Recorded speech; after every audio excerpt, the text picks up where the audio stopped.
ಆಯಾಸಗೊಂಡಿರುವಂಥದ್ದು ನಿನ್ನ ದೇಹವಲ್ಲ, ಆದರೆ ದೇವರಿಂದ ದೂರವಾಗಿರುವಂಥ ನಿನ್ನ ಆತ್ಮವು.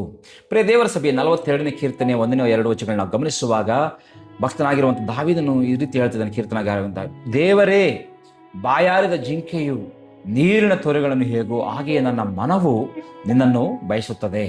ನನ್ನ ಮನಸ್ಸು ದೇವರಿಗಾಗಿ, ಚೈತನ್ಯ ಸ್ವರೂಪನಾಗದ ದೇವರಿಗಾಗಿ ಆರಿಸುತ್ತದೆ. ನಾನು ಯಾವಾಗ ಹೋಗಿ ದೇವರ ಸನ್ನಿಧಿಯಲ್ಲಿ ಸೇರುವನೋ ಎಂಬುದಾಗಿ ಆತನು ಹೇಳ್ತಾ ಇದ್ದಾನೆ. ಪ್ರಿಯರೇ, ನಾವು ಗಮನಿಸುವಾಗ ಪ್ರಿಯ ದೇವರ ಸಭೆಯೇ, ಇವತ್ತು ನಾವು ದೇವರು ನಿನ್ನ ಸಮಸ್ಯೆಯನ್ನು ಮೊದಲು ನೋಡ್ತಾ ಇಲ್ಲ, ನಿನ್ನ ಆತ್ಮವನ್ನು ನೋಡ್ತಾ ಇದ್ದಾನೆ. ನೀನು ಹೇಳ್ತಾ ಇದೀಯ, ಇವತ್ತು ನಾನು ತುಂಬಾ ಆಯಾಸಗೊಂಡಿದ್ದೇನೆ, ತುಂಬಾ ದಣಿದು ಹೋಗಿದ್ದೇನೆ, ತುಂಬಾ ಸೋತು ಹೋಗಿದ್ದೇನೆ ಎಂಬುದಾಗಿ.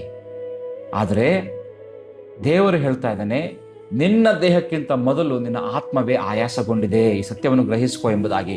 ಕೆಲವೊಮ್ಮೆ ನಾವು ನಿದ್ರೆ ಮಾಡಿದರೂ ಆಯಾಸ ಹೋಗುವುದಿಲ್ರಿ, ರಜೆ ತೆಗೆದುಕೊಂಡ್ರೂ ಮನಸ್ಸಿಗೆ ಸಮಾಧಾನ ಸಿಗುವುದಿಲ್ರಿ. ಯಾಕಂದ್ರೆ ಇದು ದೇಹದ ಆಯಾಸವಲ್ಲ, ದೇವರ ಸನ್ನಿಧಿಗಾಗಿ ಆತುರದಿಂದ ಹುಡುಕುತ್ತಿರುವಂಥ ಆತ್ಮದ ಆಯಾಸ ಎಂಬ ಸತ್ಯವನ್ನು ಇವತ್ತು ನಾವು ಗ್ರಹಿಸ್ಕೋಬೇಕಾಗಿದೆ. ನಾವು ಗಮನಿಸುವಾಗ ಪ್ರಿಯರೇ, ಇಂದು ನಮ್ಮ ಜೀವನ ತುಂಬಿದೆ ಯಾವುದರಿಂದ? ಕೆಲಸದಿಂದ, ಒತ್ತಡದಿಂದ, ಅಷ್ಟು ಮಾತ್ರಕ್ಕಲ್ಲ, ಜವಾಬ್ದಾರಿಗಳಿಂದ, ಮೊಬೈಲ್ನಿಂದ, ಸಾಮಾಜಿಕ ಜಾಲತಾಣಗಳಿಂದ, ಸ್ನೇಹಿತರಿಂದ, ಬಂಧುವರ್ಗದಿಂದ, ಅನೇಕ ಜನರಿಂದ, ಅನೇಕ ಪ್ರಪಂಚದ ಸಂಪತ್ತಿನಿಂದ. ಆದರೆ ದೇವರ ಸನ್ನಿಧಿ ಇಲ್ಲದ ಜೀವನ ಎಷ್ಟೇ ತುಂಬಿದಂತೆ ಕಂಡರೂ ಅದು ಒಳಗಿನಿಂದ ಖಾಲಿಯಾಗಿರುತ್ತದೆ. ದಾವೀದನಿಗೆ ರಾಜ್ಯವಿತ್ತು, ಸೈನ್ಯವಿತ್ತು, ಸಂಪತ್ತಿತ್ತು, ಆದರೂ ಅವನು ಅತ್ತನು ಯಾಕೆ?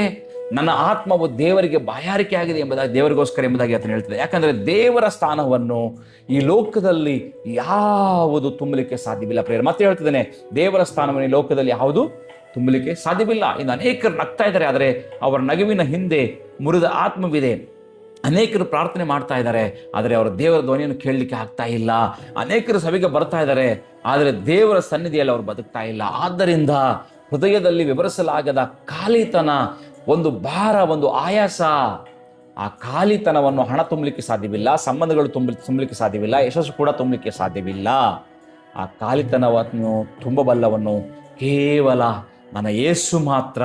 ಇಂದು ಯೇಸು ನಿನ್ನನ್ನು ಕರೀತಾ ಇದ್ದಾನೆ. ಪ್ರಿಯರೇ, ನನ್ನ ಆಶೀರ್ವಾದಗಳಿಗೆ ಮಾತ್ರ ಬರಬೇಡ, ನನ್ನ ಸನ್ನಿಧಿಗಾಗಿ ಬಾ ಎಂಬುದಾಗಿ ಆತನು ಹೇಳ್ತಾ ಇದ್ದಾನೆ. ನನ್ನ ಕೈಯಲ್ಲಿರುವ ವರಗಳಿಗಾಗಿ ಮಾತ್ರ ಬರಬೇಡ, ನನ್ನ ಹೃದಯವನ್ನು ಹುಡುಕುತ್ತಾ ಬಾ ಅಂತ ಹೇಳ್ತಾ ಇದ್ದಾನೆ. ಯಾಕಂದ್ರೆ ದೇವರ ಕೈಯಲ್ಲಿರುವ ಆಶೀರ್ವಾದಕ್ಕಿಂತ ದೇವರ ಮುಖದ ಸನ್ನಿಧಿಯೇ ಮಹತ್ತರವಾದದ್ದು. ಇದು ದೇವರು ನಿನ್ನ ಉದ್ಯೋಗದ ಬಗ್ಗೆ ಮಾತನಾಡ್ತಾ ಇಲ್ಲ, ನಿನ್ನ ಸಮಸ್ಯೆಗಳ ಬಗ್ಗೆ ಮಾತನಾಡ್ತಾ ಇಲ್ಲ, ಆತನು ನಿನ್ನ ಆತ್ಮದ ಬಗ್ಗೆ ಮಾತನಾಡ್ತಾ ಇದ್ದಾನೆ. ಕೊನೆಯದಾಗಿ ಯಾವಾಗ ನೀನು ದೇವರ ಮುಂದೆ ಕುಳಿತು ಏನನ್ನು ಕೇಳದೆ, ಕರ್ತನೆ ನೀನೇ ನನಗೆ ಸಾಕು ಎಂಬುದಾಗಿ ಹೇಳಿದೆಯಾ? ಒಂದ್ಸಲ ನೆನೆಸ್ಕೋ.